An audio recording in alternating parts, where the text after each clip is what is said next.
Hey Achu, welcome to the Startup Operator podcast. Thank you so much for making the time. Thanks for having me, Roshan. Very excited to chat with you. No, when you're building a team, right, and you've seen this at multiple places as well, the first 10 folks you hire versus the first 50, then the 100, the 100 after that, and so on and so forth. The kind of skill sets vary and the type of people also vary because I suppose, when you are talking about being a founding recruiter, right, I mean, it's also like a very generalized skill set. You need someone who's very flexible, adaptable, full stack, if you can call it that, right? But as and when you start layering more and more and more people, that kind of changes with time, right? So could you talk about what you look for the first 10, 15, 20, and then the 50 or the 100 after that, and so on? Yeah, I think this is my favorite topic. So, you were right. I mean, as a company evolves, you need different sort of people to help the company move to the next stage, right?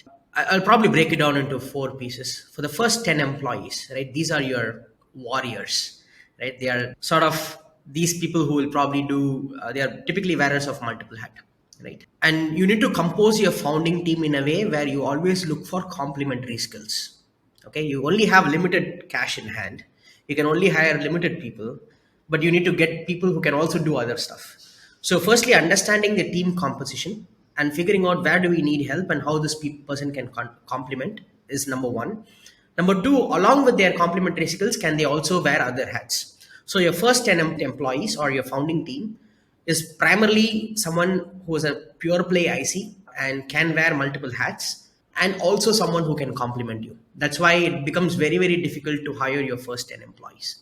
And then after you sort of get to 10 employees, you have the foundation right now. You sort of need foot soldiers to take the company from, let's say, 0 to point 0.5. I sort of call this more like foot soldier space. You had a warrior, but you need now a foot soldier to save the warrior. So, and these people are typically who will get the work done for you. And these are, like, you can call them hustlers, or you can basically call them someone who is very passionate about solving for a particular problem and whatnot, along with the specified complementary skills which is required to take the company from 0 to 0.5. So every day, like, if you look at it, who will be a great set of people for this? So it's sort of every day is a new day for them.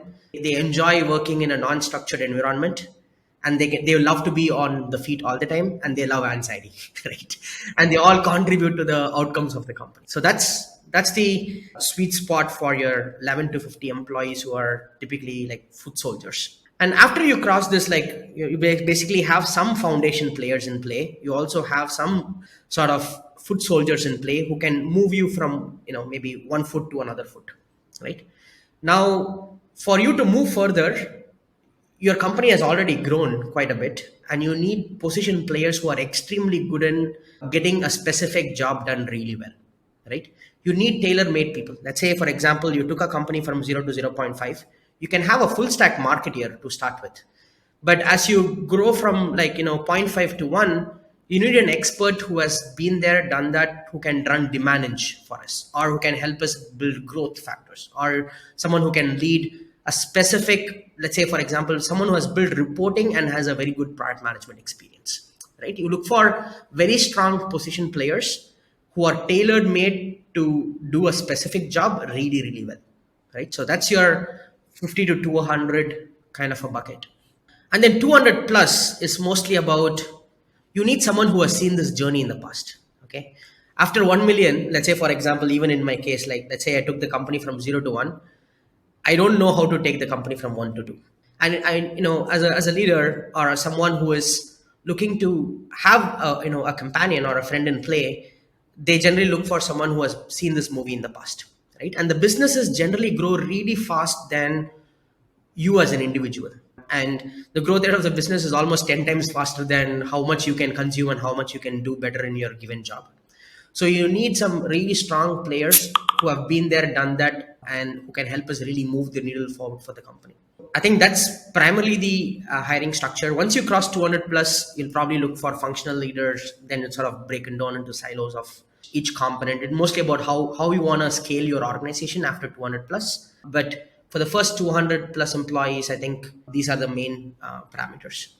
So I had a specific question around how you hire your VPs of sales or engineering, etc. Right? I mean, These are the functional leaders that you spoke about, and they play such an important role, right? Because they literally build one arm of the company as such. And plus, I mean, they have to really pair well with your VP of sales and your VP of marketing have to be best buds, right?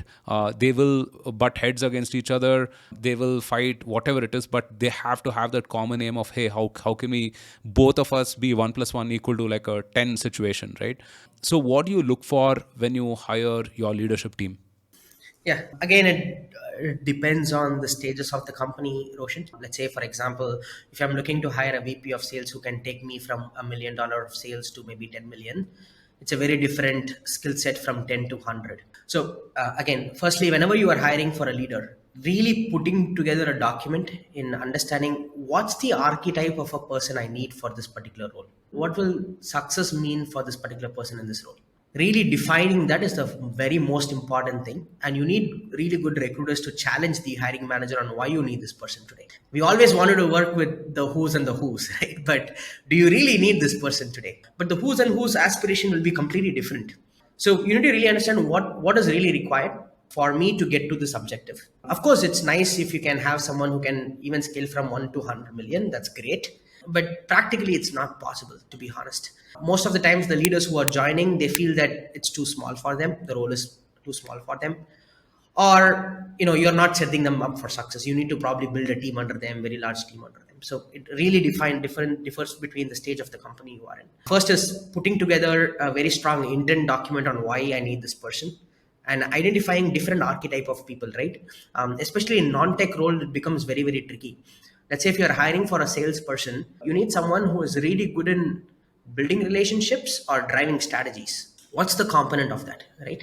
You could be a great talker, you can sell the product to the best, you can also build a great team, but can you also think about business metrics?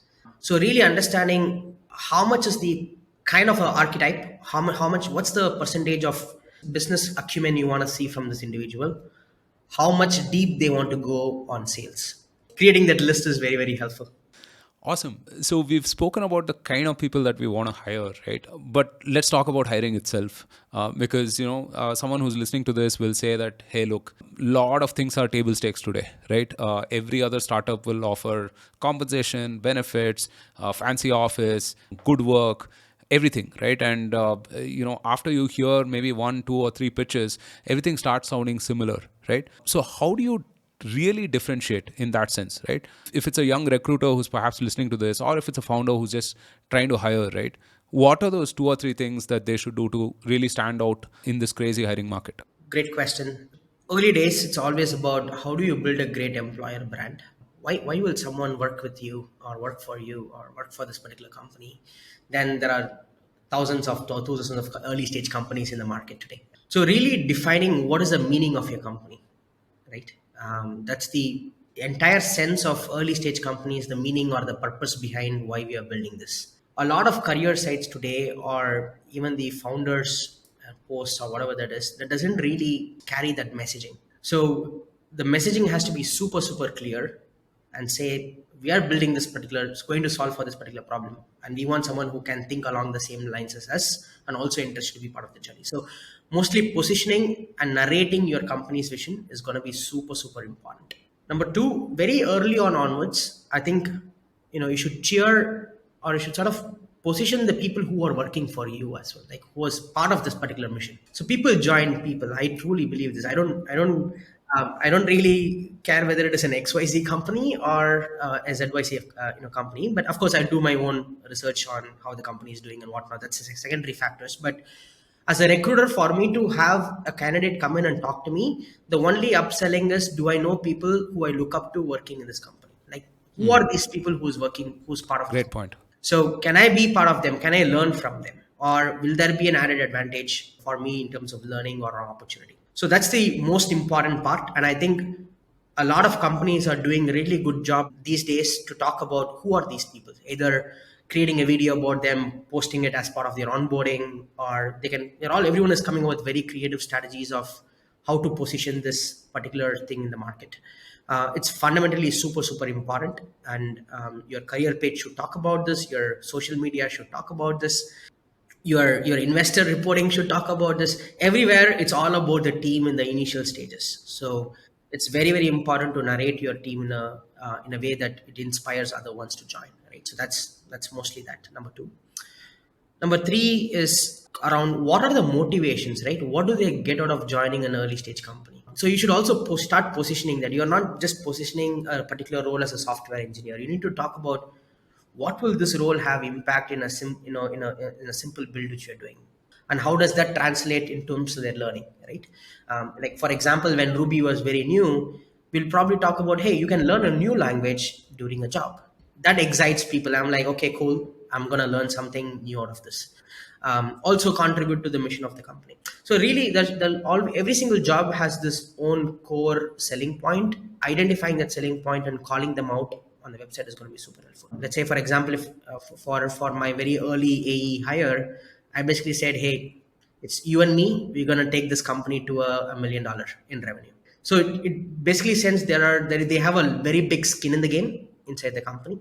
So calling that out is going to be super, super important. Again, these are very early stage company mapping. As you grow, you might have to do a lot of other employer branding activities to get an influx of interest coming in. Again, even if you grow, it always about the people, the kind of people who they want to work with. So do not, it's very difficult to correct your hiring bar later in your journey. So anything which you can do, you should just maintain the highest quality of people possible at very early on.